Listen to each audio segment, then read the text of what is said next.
മോഹൻലാൽ നായകനായി വന്ന ഹിറ്റ് ചിത്രമാണ് ചോട്ടാ മുംബൈ. മോഹൻലാലിനെ നായകനാക്കി അൻവർ റഷീദ് സംവിധാനം ചെയ്ത് 2007 പുറത്തെത്തിയ ചോട്ടാ മുംബൈ എന്ന ചിത്രമാണ് 4K ഡോൾബി അറ്റ്മോസ് സാങ്കേതിക മികവോടെ വീണ്ടും തിയേറ്ററുകളിൽ എത്തുമെന്നും അടുത്തിടെ പ്രഖ്യാപിച്ചിരുന്നു. ഏറെക്കാലമായി മോഹൻലാൽ ആരാധകർ ആവശ്യപ്പെടുന്ന റീ റിലീസുകളിൽ ഒന്നാണിത്. മോഹൻലാലിന്റെ വരുന്ന പിറന്നാൾ ദിനത്തിൽ ചിത്രം തിയേറ്ററുകളിൽ എത്തുമെന്നാണ് നേരത്തെ പ്രചരിച്ചിരുന്നത്. അടുത്തിടെ ചിത്രത്തിന്റെ നിർമ്മാതാവും നടനുമായ മണിയൻപിള്ള രാജുവും ഈ ഡേറ്റ് കൺഫേം ചെയ്തിരുന്നു. പിന്നീട് റീ റിലീസ് തീയതി ഔദ്യോഗികമായി പ്രഖ്യാപിച്ചുകൊണ്ടുള്ള പോസ്റ്ററും പുറത്തുവിട്ടിരുന്നു. എന്നാൽ ഇപ്പോഴിതാ ചോട്ടാ മുംബൈ തിയേറ്ററിലേക്ക് വീണ്ടും വൈകുമെന്നാണ് പുതിയ അറിയിപ്പ്.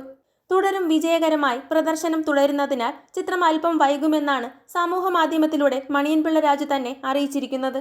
മോഹൻലാലിനെ നായകനാക്കി അൻവർ റഷീദ് ഒരേ ഒരു ചിത്രം മാത്രമേ ഒരുക്കിയിട്ടുള്ളൂ. എന്നാൽ അത് അത്രയും എന്റർടൈൻമെന്റ് വാല്യൂ ഉള്ള ഒന്നായിരുന്നു. ബെന്നി പി നായരമ്പലമായിരുന്നു ചിത്രത്തിന്റെ രചയിതാവ്. മിഴിവുറ്റ കഥാപാത്രങ്ങളും രസകരമായ കഥാസന്ദർഭങ്ങളും ചിത്രത്തിൽ ആവോളമുണ്ടായിരുന്നു. മോഹൻലാലിനൊപ്പം വലിയൊരു താരനിരയും ചിത്രത്തിലെത്തി. മോഹൻലാൽ തല എന്ന് കൂട്ടുകാർ വിളിക്കുന്ന വാസ്കോഡ ഗാമ ആയപ്പോൾ നടേശൻ എന്ന പ്രതിനായക കഥാപാത്രത്തെ അവതരിപ്പിച്ചത് കലാഭവൻ മണിയായിരുന്നു. മോഹൻലാൽ ആരാധകർ സമീപ വർഷങ്ങളിൽ തങ്ങളുടെ ഒത്തുചേരലുകളിൽ പലപ്പോഴും ചോട്ടാ മുംബൈ പ്രദർശിപ്പിച്ചിട്ടുണ്ട്. സ്ഫടികം, ദേവദൂതൻ, മണിച്ചിത്രത്താഴ് അടക്കമുള്ള റീ റിലീസുകൾക്ക് ശേഷം എത്തുന്ന മോഹൻലാലിന്റെ റീ റിലീസ് കൂടിയാണ് ചോട്ടാ മുംബൈ. വലിയ റിപ്പീറ്റ് വാല്യൂ ഉള്ള ചിത്രമായിട്ടാണ് ചോട്ടാ മുംബൈയെ കണക്കാക്കുന്നത്.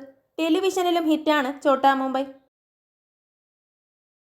കൂടുതൽ സിനിമാ വിശേഷങ്ങൾക്കായി ചാനൽ മറക്കാതെ സബ്സ്ക്രൈബ് ചെയ്യുക.